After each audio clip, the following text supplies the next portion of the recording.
The origins of the Gullah Geechee.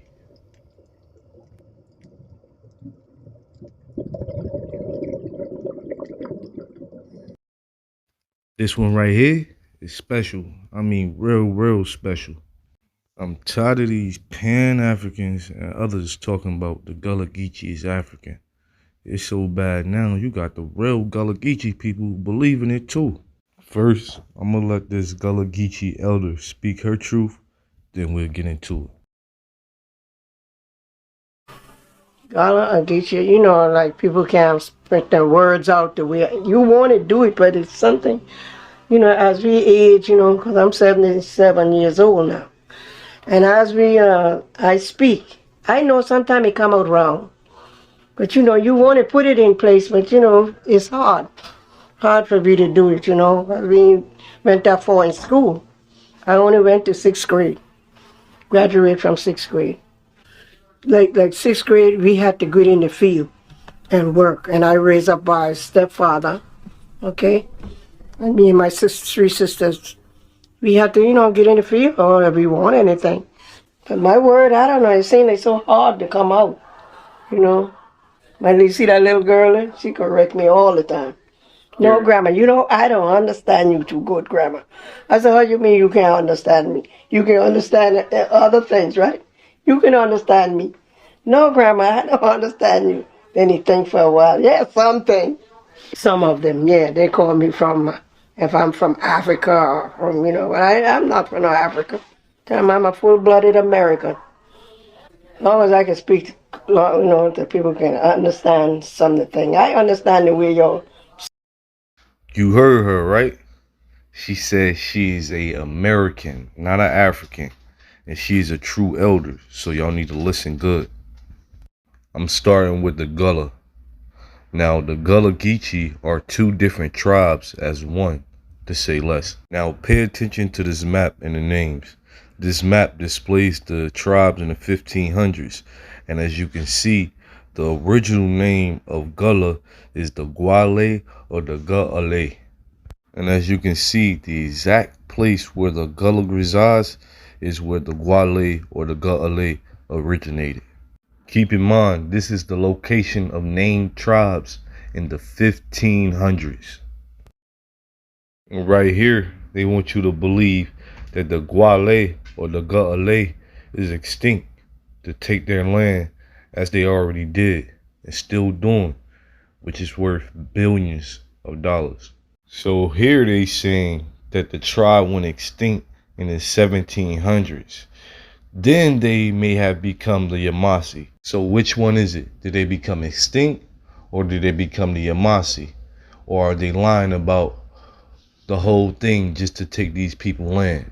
True enough, the Gullah Geechee Wars, Yamasee War, and Seminole Wars was all a part of one long war that they tried to split up so you could think it was of different peoples. But the Gullah Geechee have their own distinct culture, which is Indigenous American in origins. Also, Yamasee speaks Hichiti, and us original Americans fought in every war in this land, whether it was with the invaders or against them. Now, before we get into this map, right, when we looking at these old maps, we kind of got to take ourselves back then.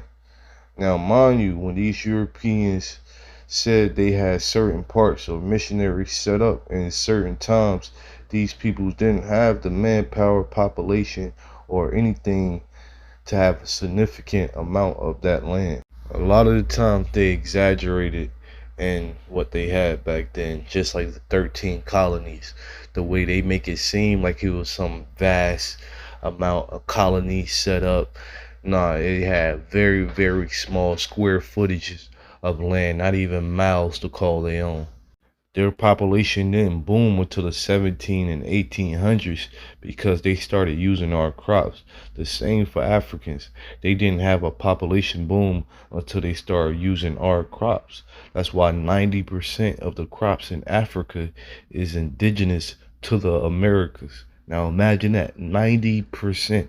But oh yeah, this old map shows the little towns that these people tried to establish or take over.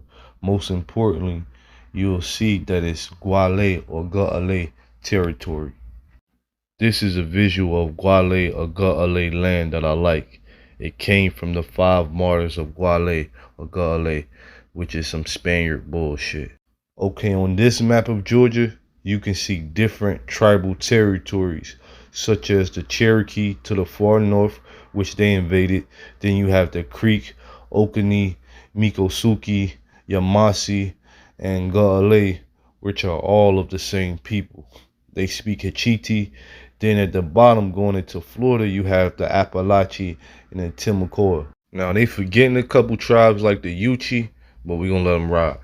This map is showing the same thing, but another thing we must take into account is this is what Europeans created. As indigenous Americans, we didn't have state lines that exist today. Most of these lands weren't made into states until the 1800s and some even in the 1900s. I like this map too. Now this one shows a lot of the tribes that existed in the southeastern regions, and what do you see right there where the Gullah are from? The Ga'ali. This is another really old Georgia map, which indicates a little more as far as in geography, terrains, and shit. Now that I showed that Gullah comes from Ga'ali, what about the Geechee, right? Well, here you go. This is another map of Georgia showing the Old Geechee rivers, where the name Geechee derives. This map was created in 1864.